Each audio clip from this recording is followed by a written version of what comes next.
Hi everyone. This video is going to be about the police, specifically my experiences of the police last year while I was very unwell. I actually I had run-ins with the police 4 times last year. And actually, I have nothing but praise for them. They dealt with things extremely well. I was treated extremely well. Now, I know that won't be everybody's experience, but it was mine, and I do think that I should speak up, particularly because it was good. It is possible for them to deal with these things in a good way. And I think they do get a lot of bad press, possibly because they don't always handle it very well, but I know that they can. So anyway, the 4 occasions, 2 of them were what's called a Section 136.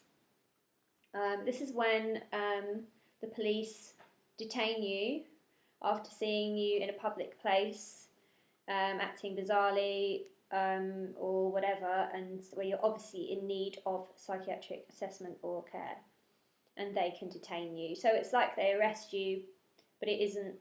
They're not really arresting you. They're just detaining you. So that happened twice to me.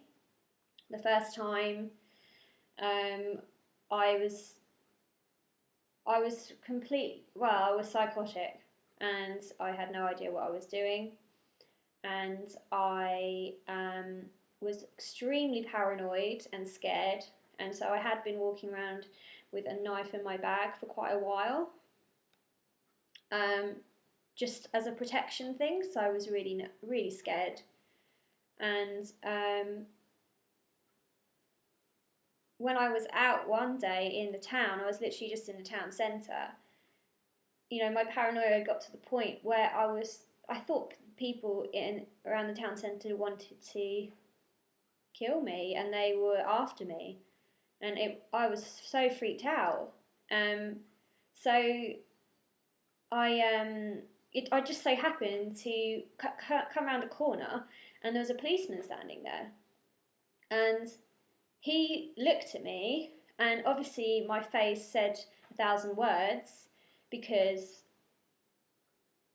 he sort of reacted and was really watching me, and then I kind of freaked out a little bit too, because I was thinking that the police officer wanted to kill me as well. And anyway, so I obviously was acting really bizarrely, and he was like, are you okay? And he came over, and I was sort of obviously freaking out a little bit more, and he was asking more questions, and so I said to him, you need to back off, you need to go away. And he's like, well, okay, why do I need to do this? Becoming more suspicious. And I said to him, I've got a knife in my bag, and I'm going to use it. Right, at that point, he was like, well, why would you want to do that? And I said, well, because you're going to kill me. And I think, putting 2 and 2 together, he realised that I wasn't, that I was not very well. So he just said, look, I'm not going to kill you, I'm not going to hurt you, I'm going to take you back to my car, okay, you're going to come with me. And I obviously didn't want to, and so he said, look, I'm going to section you under a 136, I'm now detaining you. He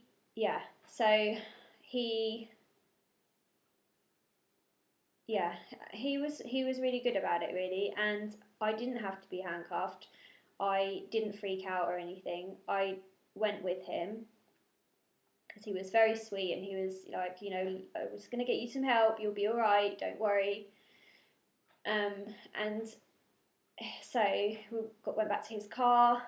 He called a female officer who came, and was also really lovely and friendly to me, and then they drove me to a bigger hospital than the one in my town, in a bigger town nearby, because they had what's called a 136 suite. So this is a special room that you go when you've been detained in that way, and they there's a little room where you sit and you wait for the doctors to come, because you need to be assessed by doctors to see if you need to stay in hospital or not.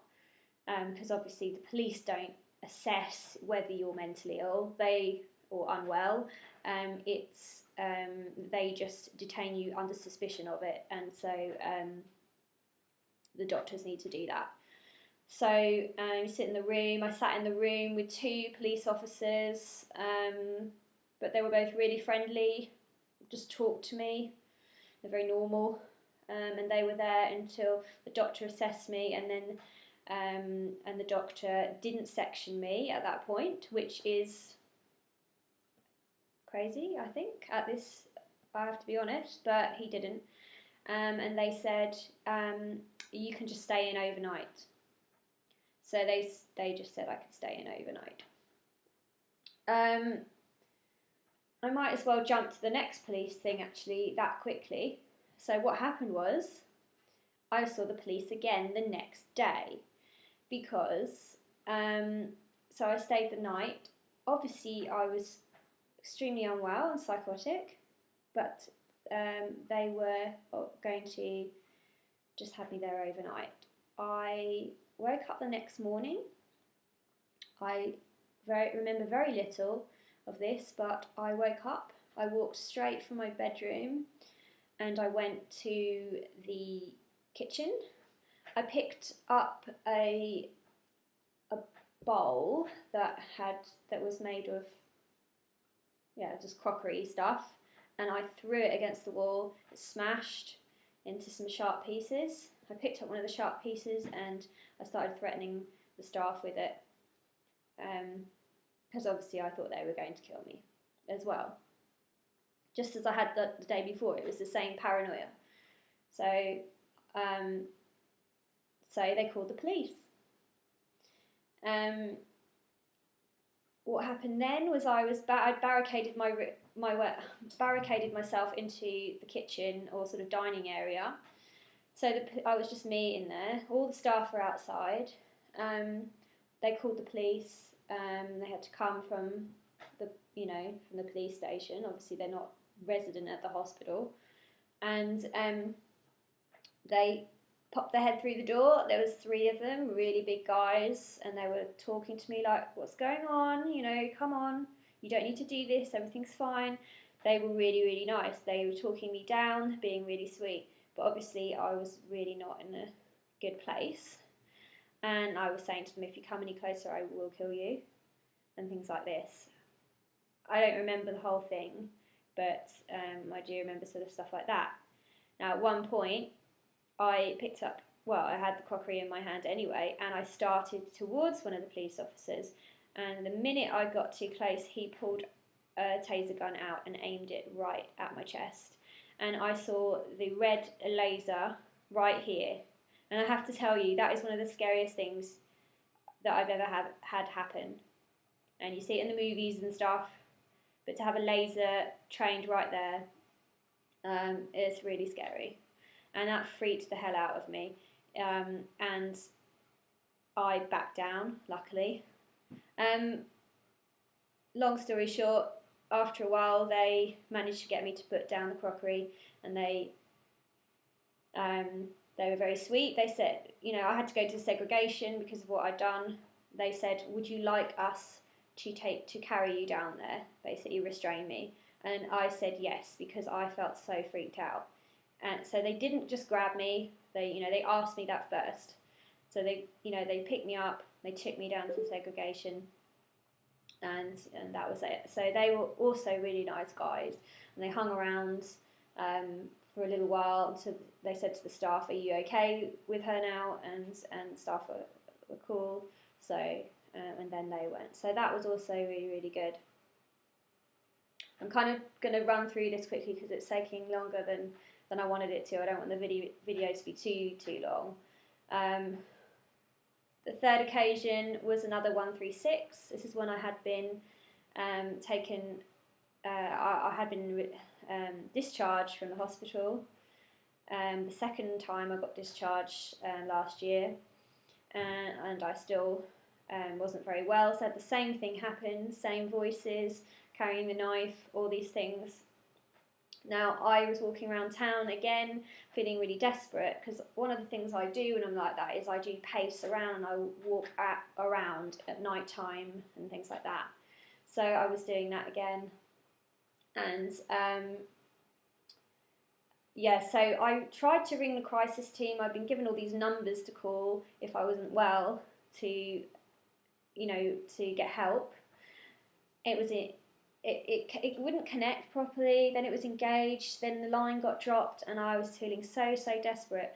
I called 999. I called the police the third time. And when they came, they made me stay on the line. The woman had trying to calm me down. I waited ages, and a car pulled up. It was a plain car, so I didn't know it was the police. And it just so happened it was the same policeman that had sectioned me the first time. And the minute I saw him, I just freaked out and I ran, which was a stupid thing to do because I'd called the police. So I ran, and then it was, there was police everywhere. There was police cars, there was police. I ran around this kind of apartment complex, so you could run in and out underneath through these garages and stuff, and I was doing all of that, and it was horrible. I was, so confused and scared, and then I ran into the road, and a police car literally blocked my way. So I ran down this little side street, which was a dead end. Freaked out, was screaming. I pulled up. I tried to climb the fence, and I got dragged. I didn't get dragged down. That was the thing. I tried to climb the fence, but I couldn't make it. And the police officer kind of held me, but he never dragged me. It wasn't like you see the criminals on the TV programs getting dragged down by the police. There was none of that at all. They were just like, come on, what's going on? You're all right. They didn't handcuff me. They didn't do any of that. They were being really, really nice. And that same police officer was saying, come on, why don't we just go down to the station? We'll have a cup of tea. You need to calm down. Everything will be all right. And all this stuff. And they were just trying to calm it down. There was a good 8 police officers at that point, and police van, police cars. It was just, it's just chaos. So he was trying to calm it down, and it was okay. But then the senior officer, sergeant, I guess, came along, and he was like, "Why isn't this girl handcuffed? You need to handcuff her." So they handcuffed me, and he said, "Do we need to take her in, or is this a 136?" And the nice police officer said, "Oh no, it's a definite 136." And so they took me to the hospital again. So I went to the same hospital, and they didn't have the 136 suite available because somebody else was in there. So someone else was also freaking out that night. So I had to go they took me into the casualty, like the A&E, like the ER room. And I had to sit there with 2 police officers, big, burly police officers, one on either side, looking freaked out as hell. And everyone was staring at me. All these people, like these little kids with broken arms and stuff, they were all staring at me. It was really it was horrible. And then they came along about 10 minutes later and said, "We've got a room for you. You can sit in there." At that point, as we stood up, I was like, "Yeah, fuck this," and I ran. And I ran for the door. But that police officer, I tell you what, he was fast, and he literally grabbed me by the hair and dragged me back. So, that wasn't good. But anyway, This is taking ages, I'm sorry. Um, I sat in the room for half an hour. They brought me cups of tea. The police were really cool. They were chatting to me. They were asking me about my tattoos. One of the policemen got me to write down who the artist was, like one of my tattooists, and like they were just really cool. So they weren't assholes at all. And then yeah, and then I was back in yeah, for the third time that year. And then just very quickly, the fourth time was again in the hospital. I became threatening, pretty much the same thing. They called a couple of police officers. They didn't have tasers this time, luckily. Those police officers did very little, actually. They just stood well back, and it was only when I started to walk past them into another part of the hall, because we were in this corridor, and they'd backed me into a little bit, and then thought I wanted to walk past the policeman, and when I did that, they just grabbed me and dragged me down to the segregation. So I don't really have much to say about them. I didn't really interact with them or anything much. But all the other police officers that I dealt with, or that dealt with me, were excellent and were very understanding, very good. And I know that the police have had a lot of training recently, in recent years, about mental health, and I wonder if that's sort of that shows, that's coming across. So anyway, it's not good to be sort of involved, and obviously now I have 136s on my record. It doesn't come up as a criminal record. It's not a criminal thing. But, if I get pulled over by the police next time for a driving offence or my backlight's out, they'll run me and they'll be aware that I have 136s, and they will obviously then be slightly more aware. If I am found acting strangely in a public place again, I might not be ill. I might just be being a weirdo. But they will obviously be more likely to put things down to mental health now because of that. So that's the implications. I also would probably find it difficult to go and live in another country, some other countries, due to that as well, being threatening and sort of in a public place and things. Even though I wasn't actually threatening to anyone in particular. So anyway, that's it. I'll finish there.